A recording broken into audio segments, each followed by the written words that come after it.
राम राम दोस्तों, शिक्षा जगत हिंदी यूट्यूब चैनल पर आपका हार्दिक स्वागत है। मेरा यह वीडियो जो विद्यार्थी आरपीएससी फर्स्ट ग्रेड और सेकंड ग्रेड की तैयारी कर रहे हैं उनके लिए है। विशेष रूप से हिंदी विषय से तैयारी करने वाले विद्यार्थियों के लिए। जो विद्यार्थी पिछले लंबे समय से आरपीएससी की तैयारी कर रहे हैं हिंदी विषय से, इसके साथ ही जो बच्चे अब व्याख्याता बनने के लिए नई शुरुआत कर रहे हैं, हिंदी विषय से नई तैयारी करने की शुरुआत कर रहे हैं, तो मैं उनको कुछ पुस्तकें बताना चाहता हूँ। मेरा नाम हीरालाल डांगी है और मैं वर्तमान में स्कूल व्याख्याता हिंदी के पद पर कार्यरत हूँ। मेरा जो चयन वर्ष है 2018 का है। 2018 की जो वैकेंसी निकली उसमें मेरा चयन हुआ था और 2021 में मेरी पोस्टिंग हुई थी। दोस्तों, मैंने आरपीएससी के अलग अलग एग्ज़ाम क्लियर किए हैं। मैंने 3 बार आरपीएससी व्याख्याता परीक्षा को उत्तीर्ण किया है और इसके साथ ही मैंने एक बार सेकंड ग्रेड की जो वरिष्ठ अध्यापक भर्ती परीक्षा है उसे भी मैंने उत्तीर्ण किया है।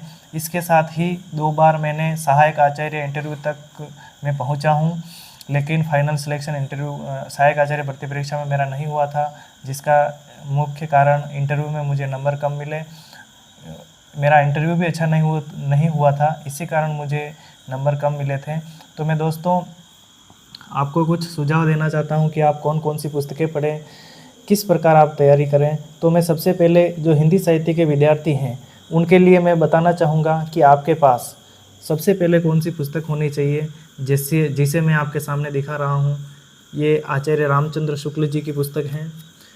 हिंदी साहित्य के विद्यार्थी इनसे परिचित हैं, जाने माने साहित्यकार हैं और इन्होंने सबसे पहले हिंदी साहित्य का जो इतिहास है उसे व्यवस्थित रूप दिया था।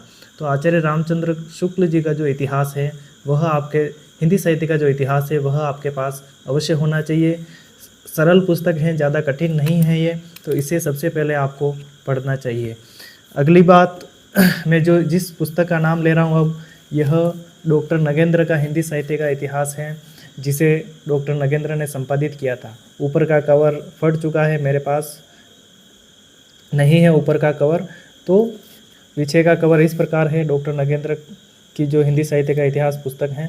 तो दोस्तों, आपके पास यह पुस्तक भी उपलब्ध होनी चाहिए अगर आप आरपीएससी व्याख्याता बनना चाहते हैं या फिर वरिष्ठ अध्यापक हिंदी विषय से बनना चाहते हैं। तो हिंदी साहित्य के इतिहास के लिए जिन 2 पुस्तकों का मैंने नाम लिया है, इन दोनों पुस्तकों से लगभग 60-70 से लगाकर 80% तक प्रश्न पूछे जाते रहे हैं। पिछले कई परीक्षाओं का मेरा अनुभव रहा है, तो मैंने इन दोनों पुस्तकों को पढ़ रखा है। तो इन दोनों पुस्तकों से लगभग 60 से 70% प्रश्न इन्हीं पुस्तकों से आते हैं। इसके अलावा साथियों, आपको क्या पढ़ना चाहिए हिंदी साहित्य के इतिहास के लिए, तो मैं विशेष रूप से आपको सुझाव देना चाहूँगा। एक विवेक शंकर की पुस्तक आ रही है, डॉक्टर विवेक शंकर की हिंदी साहित्य का इतिहास नाम से, वह भी काफ़ी अच्छी पुस्तक है, तो वह भी आप खरीद सकते हैं, उसे भी आप पढ़ सकते हैं। नोट्स के रूप में उस पुस्तक को लिखा गया है, जो काफ़ी विस्तृत भी हैं। तो दोस्तों, विवेक शंकर जी की पुस्तक मैंने पढ़ी तो नहीं है, लेकिन मैंने खरीदी अवश्य है, खरीद रखी है, और मैंने उसमें जो मैटर देखा है वह काफ़ी अच्छा है, तो वह भी आप खरीद लें। हिंदी साहित्य का इतिहास डॉक्टर नगेंद्र का, आचार्य रामचंद्र शुक्ल का हिंदी साहित्य का इतिहास, तीसरा जो हिंदी साहित्य का इतिहास है डॉक्टर विवेक शंकर का। तो ये हिंदी साहित्य के इतिहास के लिए काफ़ी है। अगर इससे भी ज़्यादा कुछ पढ़ना चाहते हैं तो आने वाले वीडियो में मैं कुछ और पुस्तकों का भी सुझाव आपके समक्ष रखूंगा,